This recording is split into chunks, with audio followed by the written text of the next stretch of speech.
Bharuch LCB પોલીસે SUV ગાડીમાં લઈ જવાતો સુરતના બુટલેગરનો દારૂ રાજપીપળા ચોકડી સર્વિસ રોડ ઉપરથી ઝડપી પાડ્યો હતો.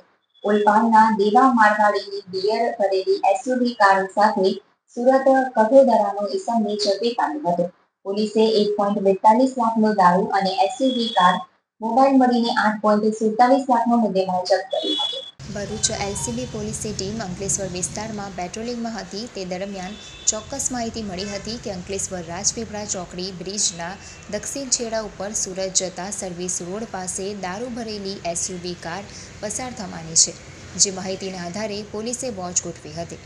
જ્યાં માહિતી આધારિત એસયુવી કાર નજરે પડતા પોલીસે તેને આંતરી તલાશી લેતા અંદરથી બિયરની 22 બોક્સમાં 528 નંગ તેમજ છૂટક 264 ટીન મળી આવ્યા હતા.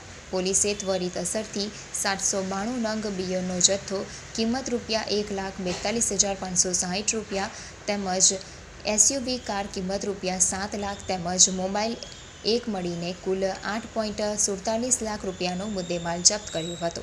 તેમજ કાર ચાલક મૂળ સુરતના કઠોદરાના નીતિન સતીશ પાટણવાડિયાની ધરપકડ કરી હતી અને તેની પૂછપરછમાં દારૂ ઓલપાડના દિવ્યેશ ઉર્ફે દેવો મારવાડીનો હોવાની કબૂલાત કરી હતી. જેના આધારે પોલીસે દેવો મારવાડીને વોન્ટેડ જાહેર કર્યો હતો તેમજ નીતિન પાટણવાડિયાની ધરપકડ કરી દારૂનો જથ્થો ક્યાંથી લાવ્યો અને અંકલેશ્વરમાં કોને પહોંચાડવાનો હતો તે અંગે વધુ પૂછપરછ શરૂ કરી હતી. GIDC police